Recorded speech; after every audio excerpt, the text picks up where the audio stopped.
પહેલા બે નાની મૂર્તિ જો પહેલા બે નાની મૂર્તિ લઈ લો, પછી નવગ્રહનું યંત્ર, પછી રામ પરિવાર, પછી બાલકૃષ્ણ ભગવાન, પછી છેલ્લે શિવજીને સ્નાન કરાવો. એક એક કરી સ્નાન કરાવો. ઓમ શ્રી ગુરુચરણ સરોજ રજા નિજ મન મુકુર ધારે વર્ણવ રઘુવર પુરસ જોદાય ફલધારે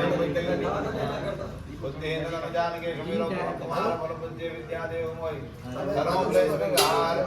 नंदन निकेतन में नाचे जो निकेतन में नाचे जो यही है परम ब्रह्म वेदांत का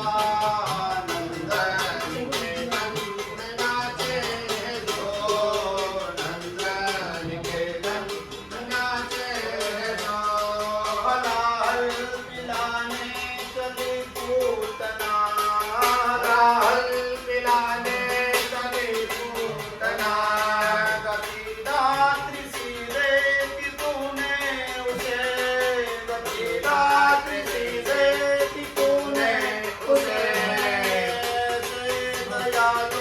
कृपाल